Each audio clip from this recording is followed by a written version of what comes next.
University grants commission यानी UGC के नए इक्विटी रूल्स ने कैंपस से लेकर सोशल मीडिया तक हर जगह एक नई बहस छेड़ दी है। लेकिन असली सवाल एक ही है, क्या ये समानता लाने की तरफ एक ज़रूरी कदम है या समाज को और बांटने की एक नई शुरुआत? देखिए, एक तरफ है वो लोग जो इन नियमों को सालों से हो रहे भेदभाव का एक सही जवाब मान रहे हैं, तो दूसरी तरफ ऐसे स्टूडेंट्स हैं जिन्हें लग रहा है कि ये उनके अधिकारों पर हमला है। तो आखिर है क्या ये पूरा मामला? चलिए आसान भाषा में इसकी हर परत को खोलकर देखते हैं। अब इस पूरी पिक्चर को समझने के लिए थोड़ा सा पास में चलते हैं। आखिर यूजीसी को ये नए इतने सख्त नियम लाने की जरूरत पड़ी ही क्यों? इसके पीछे असल में कुछ बहुत ही दुखद घटनाएं हैं। ये सिलसिला शुरू हुआ 2016 में रोहित वेमुला के केस से, और फिर 2019 में डॉक्टर पायल तडवी की सुसाइड ने पूरे देश को हिलाकर रख दिया। इन दोनों मामलों ने कैंपस डिस्क्रिमिनेशन के मुद्दे को नेशनल स्पॉटलाइट में ला दिया। इसके बाद इनकी माओ ने सुप्रीम कोर्ट का दरवाजा खटखटाया और सुप्रीम कोर्ट ने यूजीसी को साफ साफ निर्देश दिए कि आगे से ऐसा ना हो, इसके लिए एक सॉलिड सिस्टम बनाओ। तो ये जो नए रूल्स हैं ना, ये उसी ऑर्डर का डायरेक्ट रिजल्ट है। तो चलिए देखते हैं कि इन रूल्स में आखिर है क्या जिस पे इतना हंगामा मचा हुआ है। बेसिकली यूजीसी ने भेदभाव रोकने के लिए एक पूरा फ्रेमवर्क बनाया है जिसमें कमिटीज और एक कंप्लेंट प्रोसेस है। सबसे पहले हर यूनिवर्सिटी और कॉलेज में एक इक्विटी कमेटी बनेगी, 10 लोगों की कमेटी।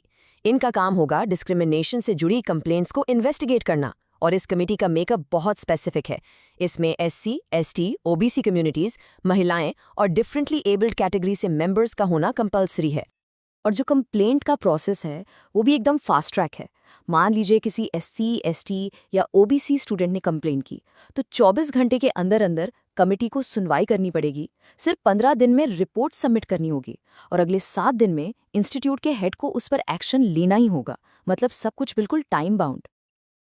अब आप सोचेंगे ये तो सब ठीक लग रहा है, इसमें प्रॉब्लम क्या है? तो फिर इतना प्रोटेस्ट क्यों हो रहा है? असली विवाद शुरू होता है इन्हीं रूल्स के कुछ पॉइंट से, जिन्हें जनरल कैटेगरी के स्टूडेंट्स अपने लिए एक बड़ा खतरा या कह लें कि अन्याय मान रहे हैं। तो उनकी ग्रीवेंसेस क्या हैं? पहला, कमेटी में रिजर्व्ड कैटेगरीज से मेंबर होना तो कंपलसरी है, पर जनरल कैटेगरीज से कोई मैंडेटरी रिप्रेजेंटेशन नहीं है। दूसरा, और ये बहुत बड़ा पॉइंट है, सबूत का बोझ यानी बर्डन ऑफ प्रूफ आरोपी पर डाल दिया गया है।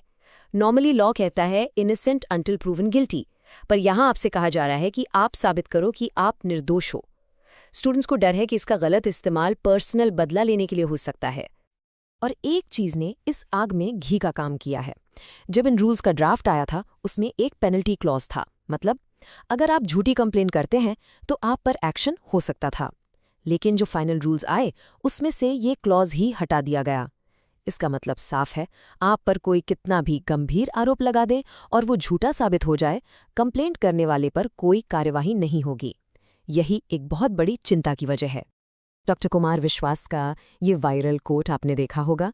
ये लाइन कहीं ना कहीं उस फीलिंग को, उस हेल्पलेसनेस को कैप्चर करती है जो जनरल कैटेगरी के बहुत से लोग महसूस कर रहे हैं। उन्हें लग रहा है कि सिस्टम उनके अगेंस्ट हो गया है और उन्हें अनफेयरली टारगेट किया जा रहा है। ओके, तो ये हो गई इमोशंस और डर की बात। अब आते हैं फैक्ट्स पर। डेटा क्या कहता है? क्योंकि इस डिबेट में दोनों तरफ से डेटा पेश किया जा रहा है। सरकार इन रूल्स को क्यों डिफेंड कर रही है? इसके पीछे है ये नंबर 118%।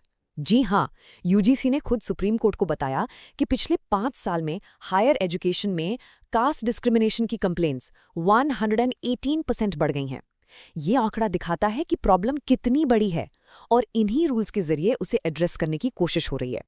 तो जब स्टूडेंट्स ने अपनी चिंताएं जाहिर की, इस पर union education minister Dharmendra Pradhan का भी बयान आया।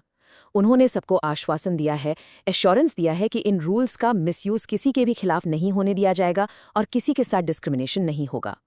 तो पिक्चर बिल्कुल साफ है। एक तरफ है कास्ट डिस्क्रिमिनेशन की कड़वी सच्चाई, जिसे हम इग्नोर नहीं कर सकते, और दूसरी तरफ है इन्हीं रूल्स के गलत इस्तेमाल का एक रियल डर। इन दोनों के बीच हम वापस उसी स्टार्टिंग पॉइंट पर आ जाते हैं। सवाल वही है, क्या ये नए नियम सच में कैंपस में इक्वालिटी लाएंगे या स्टूडेंट्स के बीच एक नई दीवार खड़ी कर देंगे? क्या समानता लाने की ये कोशिश अनजाने में एक नए बंटवारे की वजह बन जाएगी? इसका जवाब ये तो आने वाला वक्त ही बताएगा। लेकिन एक तरफ सुरक्षा और दूसरी तरफ निष्पक्षता, इनके बीच बैलेंस कैसे बनेगा, ये सवाल हम सब के लिए है। If you want any new topic comment below and LLB student अड्डा चैनल को सब्सक्राइब करें।